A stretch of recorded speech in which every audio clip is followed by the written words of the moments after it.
The Coffee People podcast is presented by Roastery Coffee Packaging.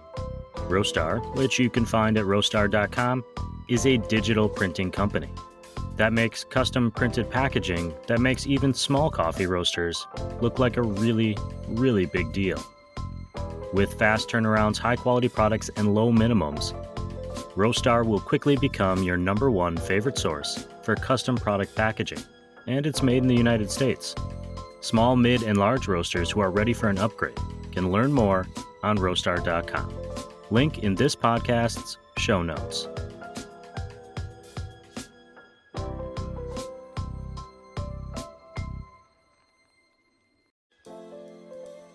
Do you want to make a podcast? Check out Spotify for Podcasters. Spotify's platform lets you easily make a new show, then distribute it around the world. You can even monetize your podcast.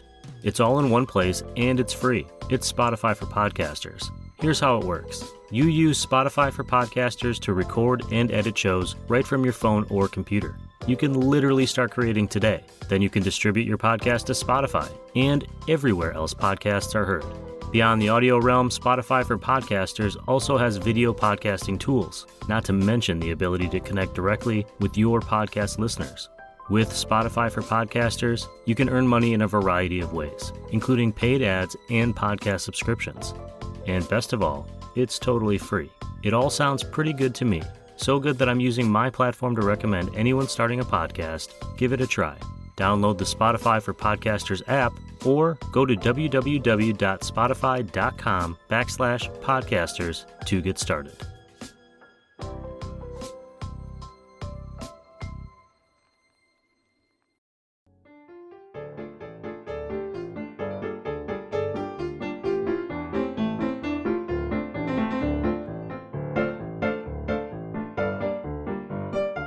Welcome to a very special Specialty Coffee Association Expo bonus episode of the Coffee People podcast, which, as you know, is part of the Roast West Coast Coffee Network.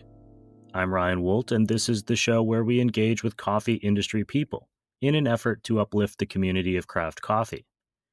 Basically, we ask people, why do you do this? How did you get here? What inspires and motivates you? And what have you learned along the way? Of course, we occasionally go on a few tangents, too. And for the first 100 or so episodes of this show, we sprinkled in coffee education in the form of our Coffee Smarter segments. Those coffee education segments, in particular the ones focused on helping listeners make better coffee at home and make better coffee choices out in the world, were so popular that we've spun them off into their own podcast. Search for Coffee Smarter wherever you're listening to this show. Hit the follow button, and if you're feeling generous, give the podcast a 5-star rating, because have we ever led you wrong before? This show, Coffee People, is still on break between seasons, but we're not just sitting around twiddling our thumbs. Do people still use that expression? Doesn't matter. It isn't what we're doing. We're doing coffee things, like going to Portland, Oregon for the 2023 Specialty Coffee Association Expo, along with 12,000 other coffee industry professionals and just lovers of good coffee. This was my first expo, and this show's sponsor, Roastery Coffee Packaging, was kind enough to invite me to use their booth space in the afternoons to chat with people like you, coffee people. But I wanted to get a warm-up interview in before taking on the chaos. Luckily, I met Daniel Pascal from White Rock Coffee in the press room.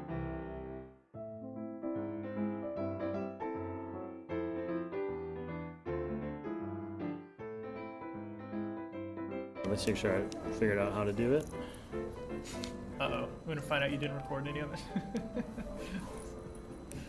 You're going to find out that I didn't record any of it. Stop. Really? But is it recording? I don't think it was. This is new to me. Okay, hey, no worries. I get it. That was a great test run. Okay, good. Here's the thing. Good, I'm glad. I can't check to see if it actually recorded. Okay. So, you want to film this? let's just do it again. Just in case? Yeah. Just in case. Let me see how different those two takes are, if I can replicate exactly what I said the first time. Okay, this actually says recording. The red light has been on this whole time. Okay. So if it's not recording, I don't know what to do. But let's start over. Sure. If you could, tell us your name, the company you work for, and your role at the company. Sure. So my name is Daniel Pascal. I work with White Rock Coffee. They're based out of Dallas, Texas. So I work with White Rock Coffee based out of Dallas, Texas, and I'm the assistant manager of coffee education there. So I do all of our internal trainings for barista and brewing skills, and I assist with SCA classes that we put on at our brew lab. How big, how long have you been around? What's the story with White Rock? Yeah, so White Rock is approaching 17 years old now. I believe we're going to hit that in just a few months, so that's very exciting.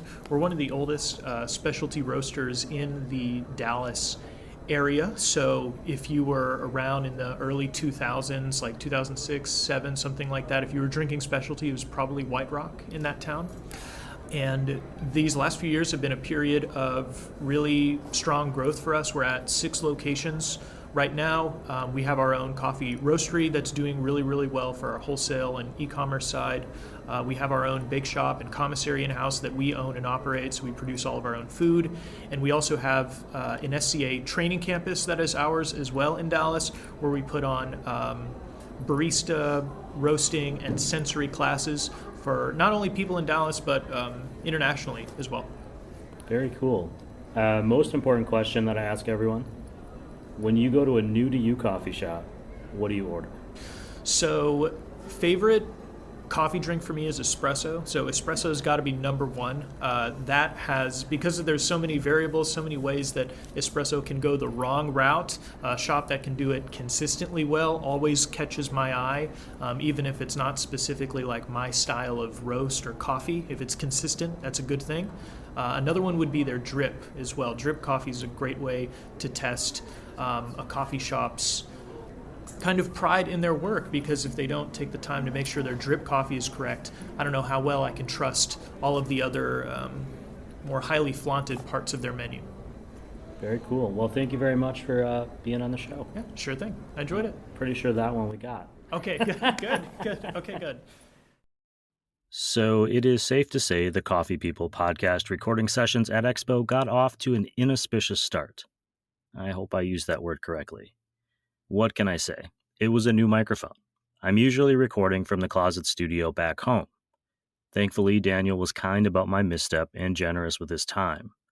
Before we go any further, I want to let you know that I'll share all the links from today's episode in the podcast show notes and on roastwestcoast.com. But if you want to check out White Rock Coffee while you're listening to the rest of this show, head to wrcoffee.com. The following recordings were all held at the Roastar booth inside the great room of the convention center. I love that you hear the energy of the convention in the background, but my voice may sound a little bit muffled due to the N95 mask I was wearing inside the center. I tried to project my voice, but there's only so much I could do without taking it off. I'm not quite ready to do that in such a large group yet, but that's okay, because I'm not the important one on this show. The guests are.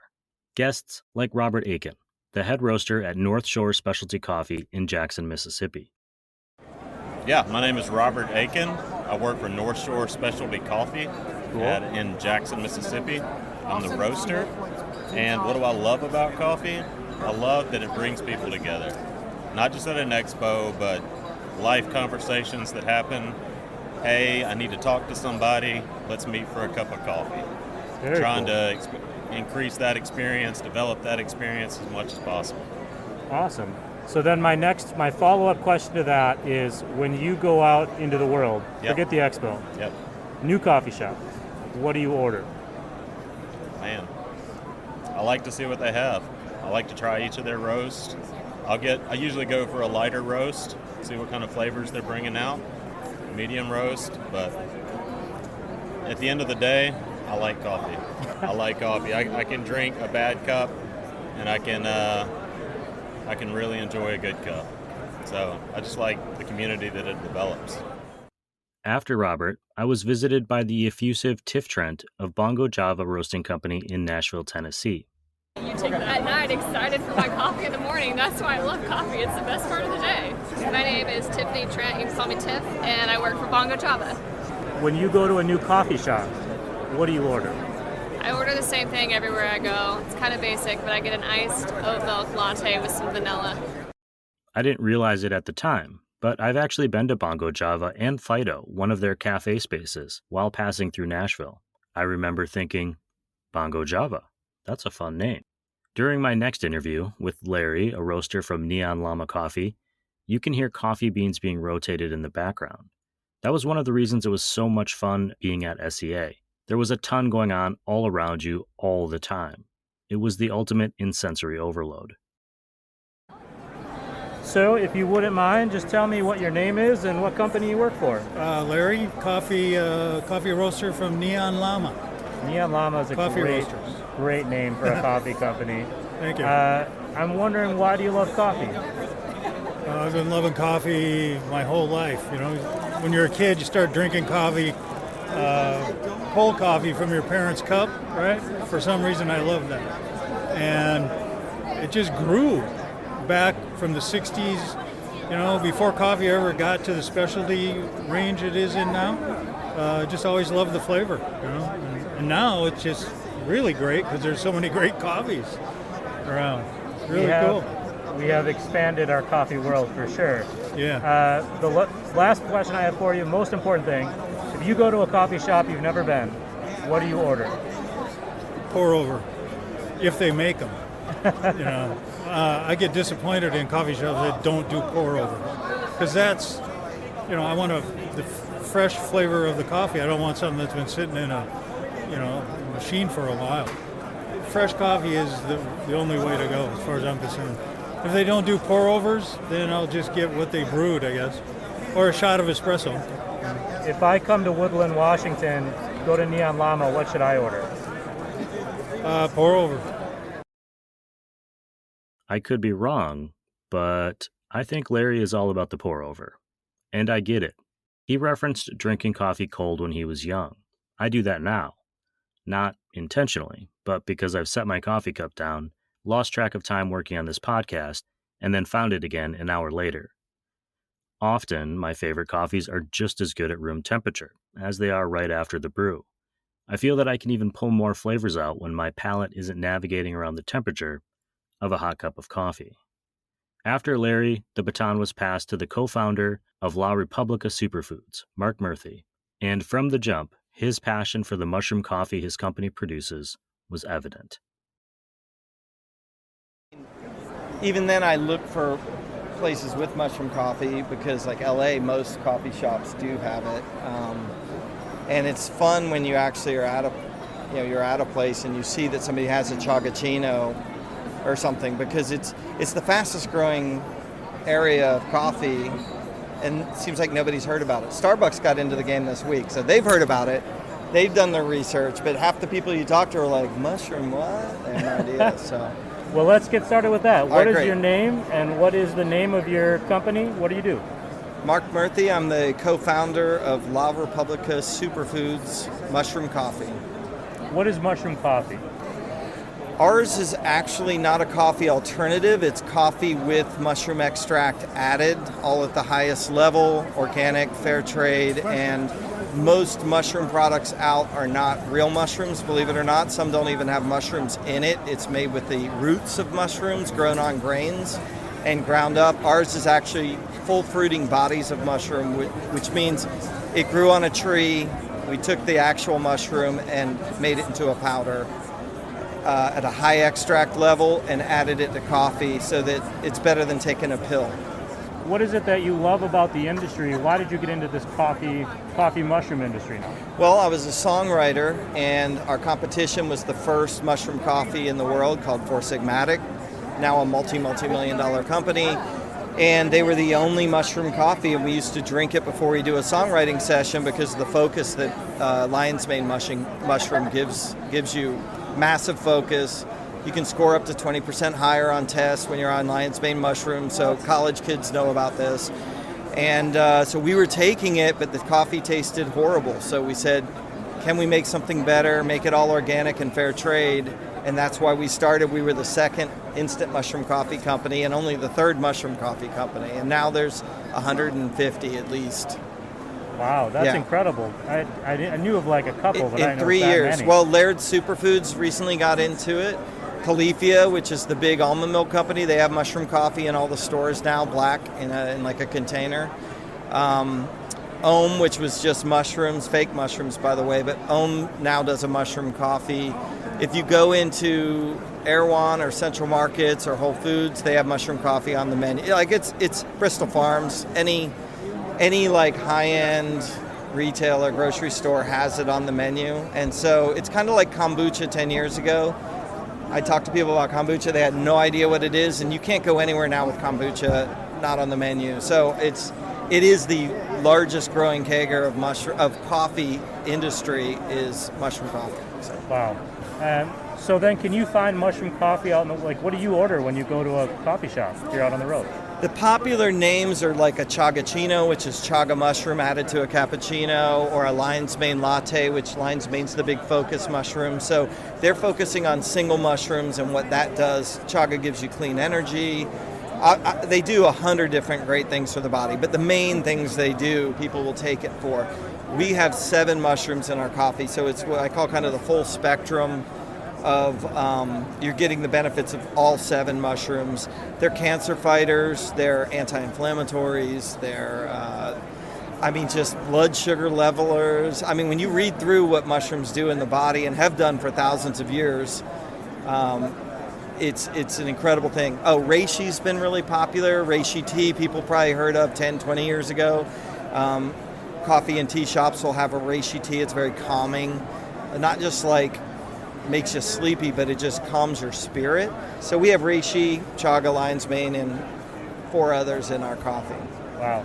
Well, before you go, tell us the name of that company again. Yes, La Republica Superfoods. We're an LA-based company, so the La with the 3 stars over it kind of symbolizes LA, Republica. And we are getting into mushroom teas, mushroom matcha, and we've got golden milk and hot chocolate with mushrooms. So, anything that's good, we can add mushrooms to it and make it better. Quick disclosure time. This show isn't making any claims about the health or focus benefits of mushrooms or mushroom coffee.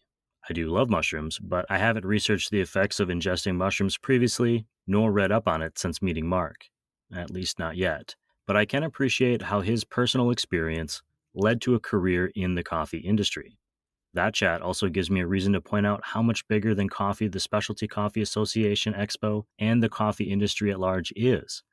Coffee is the connector, but the floor was full of people from other steps along the supply chain, including representatives for organic or fair trade organizations, manufacturing companies producing coffee bean sorting machines, and even graphic design companies looking to share the stories of other coffee companies. That barely scratches the surface of the number of different companies and industries that were represented at the SCA Expo. Desi and Taryn were the next guests to stop by the Roastery booth.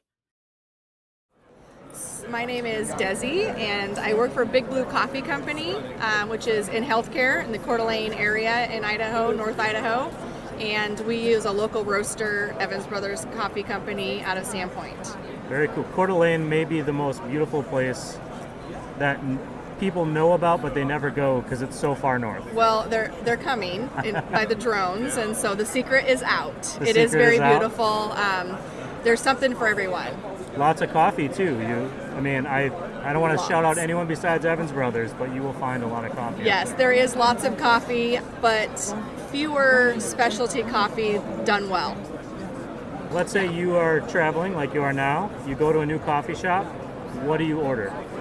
I usually order a doppio. I want the full, roastiness of the espresso. I want to taste that. And the first thing I do is I listen for the steam wand. And if I can hear it screaming, I usually turn around and leave. Dark roast. So, yeah, she's a dark roast coffee. The darker, the better. Drip coffee, usually. If it tastes like I licked an ashtray and then drank it, love it. Love the ash flavor when you get a nice dark coffee. That sounds, I don't want to stereotype, but like Northern Idaho to me. You're not wrong. You're not wrong. Just hit me with a nice cup of dark roast. And if it's not good coffee, then I might come back to you for some cream. What is it that you love about the coffee industry as a whole? Well, I've been in the coffee industry for probably 20 years, and you would think that, when you've been doing something for as long as I have, you know it all.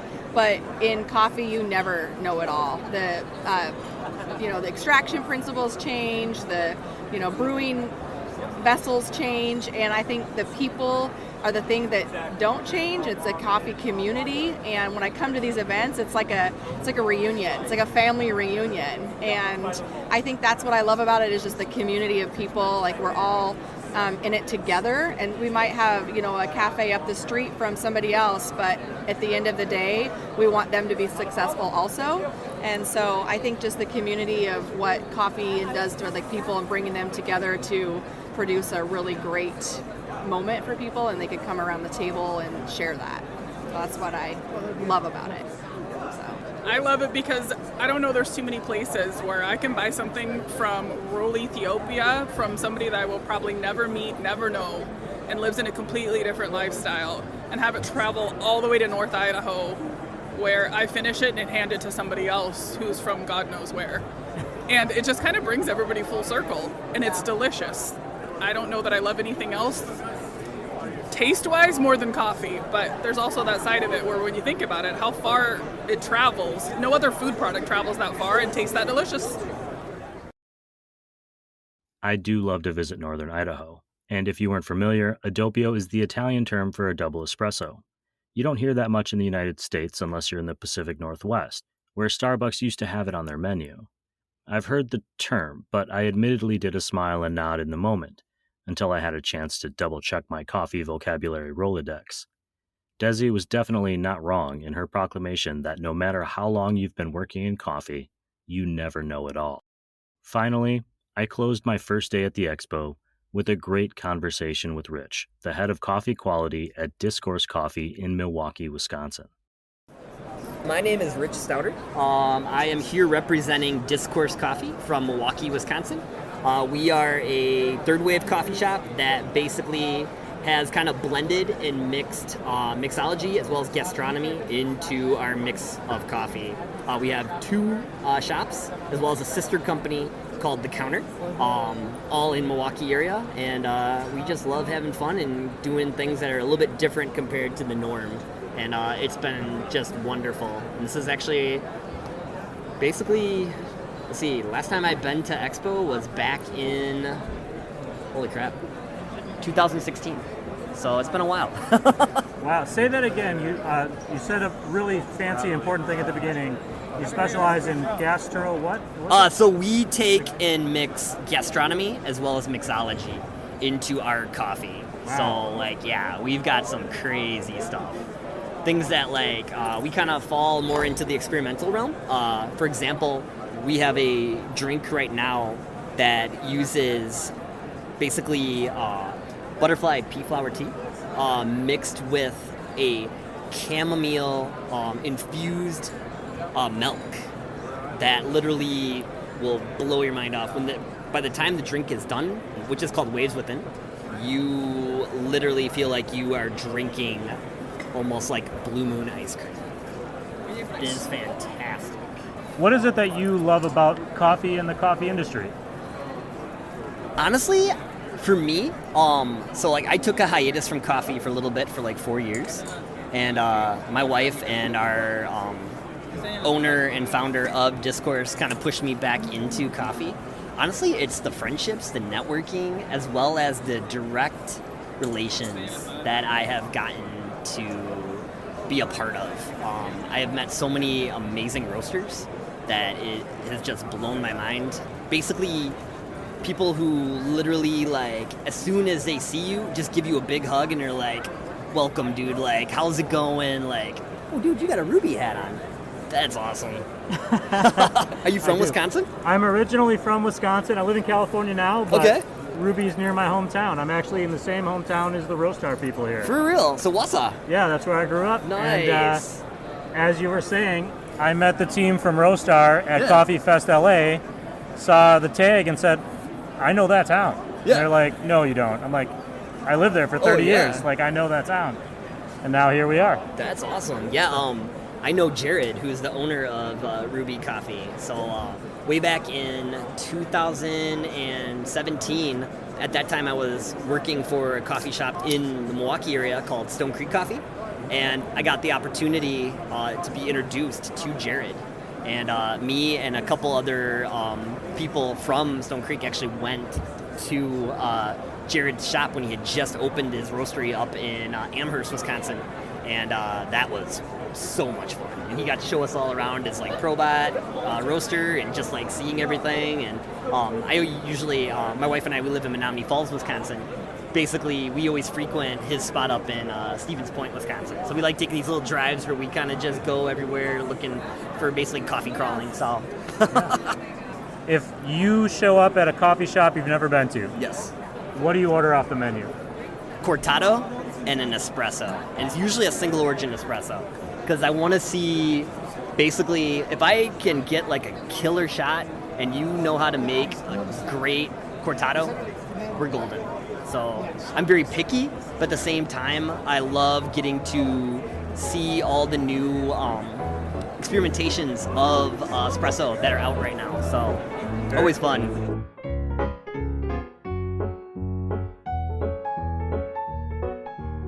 My interaction with Rich may most accurately represent what the weekend was like for me. Great conversations with highly caffeinated, incredibly passionate coffee professionals who were equally as excited to connect as I was. I looked up that drink he mentioned, Waves Within, and oh my, it looks interesting. I'm going to post a photo and the ingredients list in the newsletter that accompanies this podcast, which you can find on roastwestcoast.com.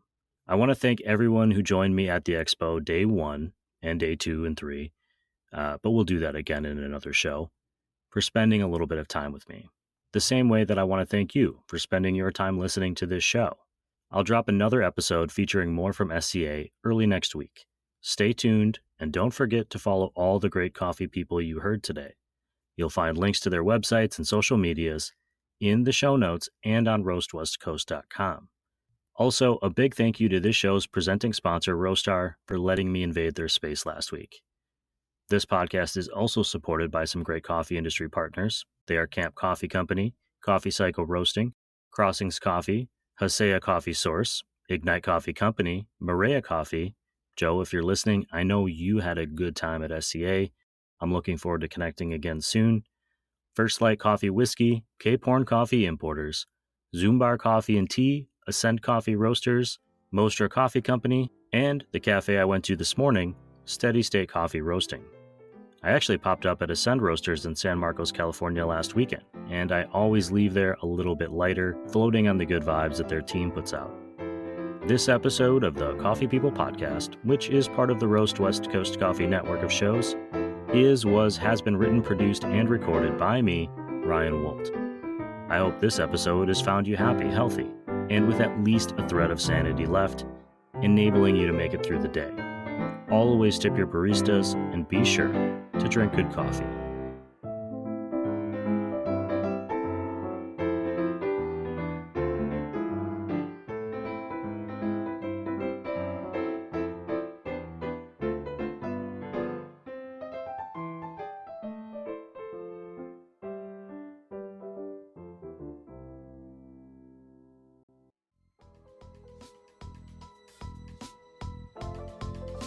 Yes, we have sponsors, great sponsors, but this podcast is primarily a listener and reader-supported creative effort. Some of you amazing listeners and readers have chosen the paid subscription option to the Roast West Coast Coffee newsletter on roastwestcoast.com. Those supporters are part of a growing community of people who really appreciate craft coffee, learning about coffee, and being inspired by the guests on these shows. If you are able, and this show has been going well for you with your morning mug of your favorite cup of coffee, please subscribe to the paid newsletter option at roastwestcoast.com. Thanks for listening, thanks for subscribing, and thanks for drinking good coffee.